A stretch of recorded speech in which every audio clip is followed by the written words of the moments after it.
नमस्कार। प्राचीन ग्रंथ शिक्षा चैनल में आपका स्वागत है। आज हम आपको श्रीमद् देवी भागवत पुराण के चतुर्थ स्कंध में अध्याय 12 श्रवण करवाएंगे, जिसमें महात्मा भृगु द्वारा विष्णु को मानवयोनि में जन्म लेने का शाप देना, इंद्र द्वारा अपनी पुत्री जयंती को शुक्राचार्य के लिए अर्पित करना, देवगुरु बृहस्पति द्वारा शुक्राचार्य का रूप धारण कर दैत्यों का पुरोहित बनने का वर्णन किया गया है। तो आए श्रोताओं, हम कथा श्रवण करने से पहले चैनल को सब्सक्राइब करके वीडियो को पूरा देखें। तो चलिए हम वीडियो को शुरू करते हैं। व्यास जी बोले, हे राजन, उस भयानक वध को देखकर भगवान भृगु अत्यंत कुपित हुए और दुख से व्याकुल होकर कांपते हुए वे मधुसूदन विष्णु से कहने लगे। भृगु बोले, हे महाबुद्धिमान विष्णु, जो नहीं करना चाहिए वह पाप आपने जानबूझकर कर डाला। विप्र स्त्री के इस वध की तो मन से कल्पना करना भी अनुचित है। आप तो सत्वगुण से संपन्न कहे गए हैं, ब्रह्मा रजोगुनी और शिव तमोगुनी बताए गए हैं, तब आपने अपने गुण के विपरीत कार्य क्यों किया?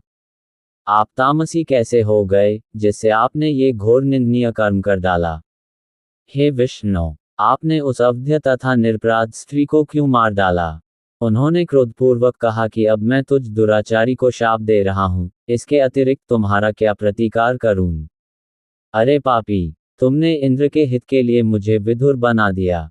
हे मधुसूदन, मैं इंद्र को शाप नहीं दूंगा, बल्कि तुम्हें ही शाप दूंगा। कृष्ण सर्पसदृश दुरभिप्राय वाले तुम सदा छल करने में ही तत्पर रहते हो। हे जनार्दन, जो मुनि तुम्हें सात्विक कहते हैं निश्चय ही मूर्ख हैं।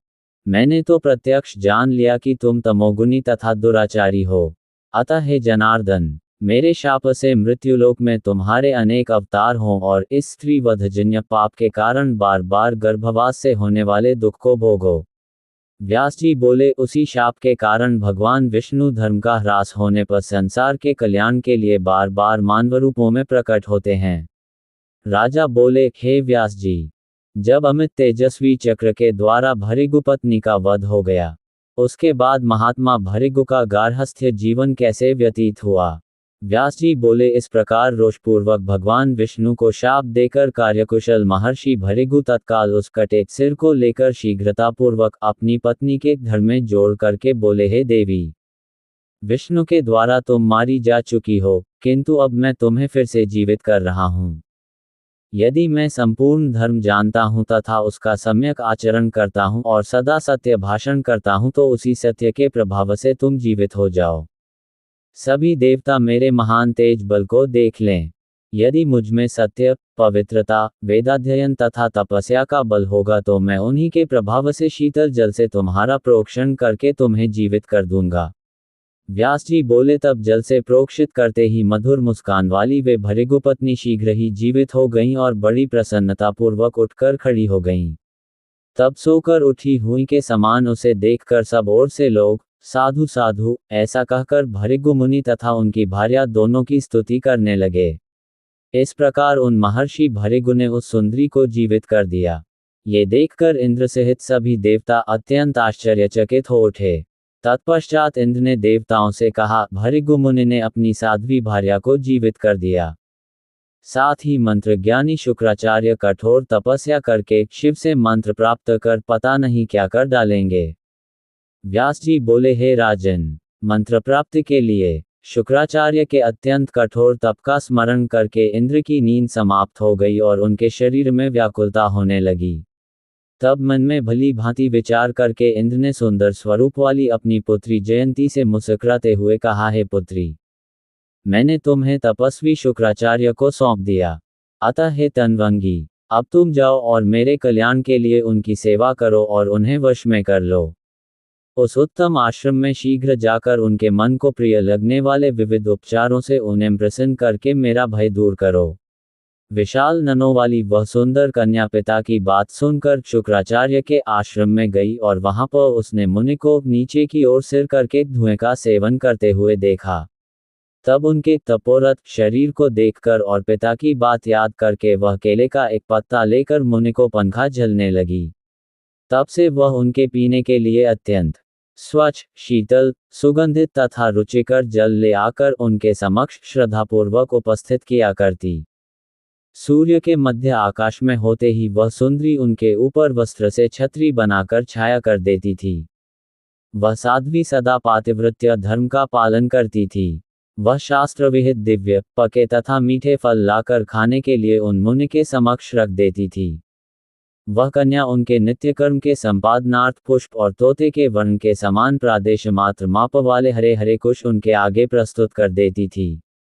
उनके शयन के लिए वह कोमल कोमल पत्तों का बिछौना तैयार करती थी और फिर उन मुनि के प्रति आदर भाव रखकर धीरे धीरे पंखा झलने लगती थी। मुनि के शाप से भयभीत होकर वह जयंती उनके मन में विकार उत्पन्न करने वाला कोई हाव भाव प्रदर्शित नहीं करती थी। सुकुमार अंगों वाली तथा मृदु भाषण करने वाली वह कन्या उन महात्मा के मन के अनुकूल तथा प्रीति उत्पन्न करने वाले शब्दों से उनकी स्तुति करती थी। तत्पश्चात उनके जाग जाने पर आचमन के लिए जल लाकर रख देती थी। इस प्रकार सदा उनके मन के अनुकूल कार्य करती हुई उनके साथ व्यवहार करती थी। चिंता से व्याकुल इंद्र भी उन जितेंद्रिय मुनि की प्रवृत्ति जानने की इच्छा से अपने सेवक भेजते रहते थे। इस प्रकार वह साध्वी कन्या क्रोध पर विजय प्राप्त करके निर्विकार होकर तथा ब्रह्मचर्यपरायण रहती हुई बहुत वर्षों तक मुनि की सेवा में संलग्न रही। तदनंतर 1000 वर्ष पूर्ण होने पर महेश्वर शिव प्रसन्न हो गए और प्रसन्नतापूर्वक वे शुक्राचार्य से वर मांगने के लिए कहने लगे। ईश्वर बोले, हे ब्रह्मन, हे भरे गुणनंदन, जगत में जो कुछ भी विद्यमान है, आप जो सब देख रहे हैं तथा जो किसी की भी वाणी का विषय नहीं है, उन सब के स्वामित्व से आप युक्त हो जाएंगे, इसमें कोई संदेह नहीं है। आप सभी प्राणियों से अवध्य होंगे। आप प्रजाओं के स्वामी तथा श्रेष्ठ ब्राह्मण के रूप में प्रतिष्ठित होंगे। व्यास जी बोले, इस प्रकार वर प्रदान करके शिवजी वहीं अंतर्धान हो गए। तत्पश्चात जयंती को देखकर शुक्राचार्य ने उससे कहा, हे सुश्रोणी, तुम कौन हो और किसकी पुत्री हो, मुझे अपनी अभिलाषा बताओ। हे सुंदरी, तुम यहाँ किस लिए आई हो, अपना कार्य बताओ। हे सुनैने, तुम क्या चाहती हो, यदि वह कार्य दुष्कर भी हो तो भी मैं उसे अभी कर दूंगा। हे सुव्रते, आज मैं तुम्हारी सेवा से प्रसन्न हूँ, अतः वर मांग लो। तदनंतर प्रसन्न मुखमंडल वाली जयंती ने मुनि से कहा, हे भगवान, आप तो अपनी तपस्या से मेरा अभिलषित जान लेने में समर्थ हैं। शुक्राचार्य बोले, वह तो मैंने जान लिया, फिर भी जो तुम्हारा मनोभिलषित है उसे तुम मुझे बताओ। मैं हर तरह से तुम्हारा कल्याण करूंगा, क्योंकि मैं तुम्हारी सेवा से प्रसन्न हूँ। जयंती बोली, हे ब्रह्मन, मैं इंद्र की पुत्री हूँ और पिताजी ने मुझे आपको सौंप दिया है। हे मुने, मेरा नाम जयंती है और मैं जयंत की छोटी बहन हूँ। हे विभो, मैं आप पर आसक्त हूँ, अतः मेरी अभिलाषा पूर्ण कीजिए। हे महाभाग, मैं पातिव्रत धर्म के अनुसार प्रेमपूर्वक आपके साथ विहार करूंगी। शुक्राचार्य बोले, हे सुश्रोणी, हे भामिनी, तुम सभी प्राणियों से अदृश्य रहती हुई 10 वर्षी तक इच्छानुसार मेरे साथ यहाँ विहार करो। व्यास जी बोले, ऐसा कहकर शुक्राचार्य ने घर जाकर जयंती के साथ विवाह किया। तत्पश्चात माया से आच्छादित होकर सभी प्राणियों से अदृश्य रहते हुए वे ऐश्वर्य संपन्न मुनि शुक्राचार्य देवी जयंती के साथ 10 वर्षों तक वहां रहे। गुरु शुक्राचार्य को अपने उद्देश्य में सफल हो मंत्र से युक्त होकर आया हुआ सुनकर सभी दैत्य उनके दर्शन की इच्छा से प्रसन्नतापूर्वक उनके घर गए, किंतु वे उन्हें देख न सके, क्योंकि उस समय वे जयंती के साथ विहार कर रहे थे। इससे उन सभी दैत्यों का मन उदास हो गया और उनके सभी उद्योग व्यर्थ हो गए। वे बहुत चिंतित और दुखी होकर उन्हें बार बार खोजते रहे। अंत में माया से आच्छादित उन मुनि को न देखकर वे चिंतित तथा भयभीत दैत्य जैसे आए थे वैसे ही अपने घर लौट गए। तत्पश्चात शुक्राचार्य को विहार करता हुआ जानकर इंद्र ने अपने गुरु महाभाग बृहस्पति से कहा, अब क्या किया जाए। हे ब्रह्मन, आप दानवों के पास जाइए और माया के द्वारा उन्हें मोह में डाल दीजिए। हे मानद, बुद्धि से भली भांति विचार करके आप हमारा कार्य सिद्ध कर दीजिए।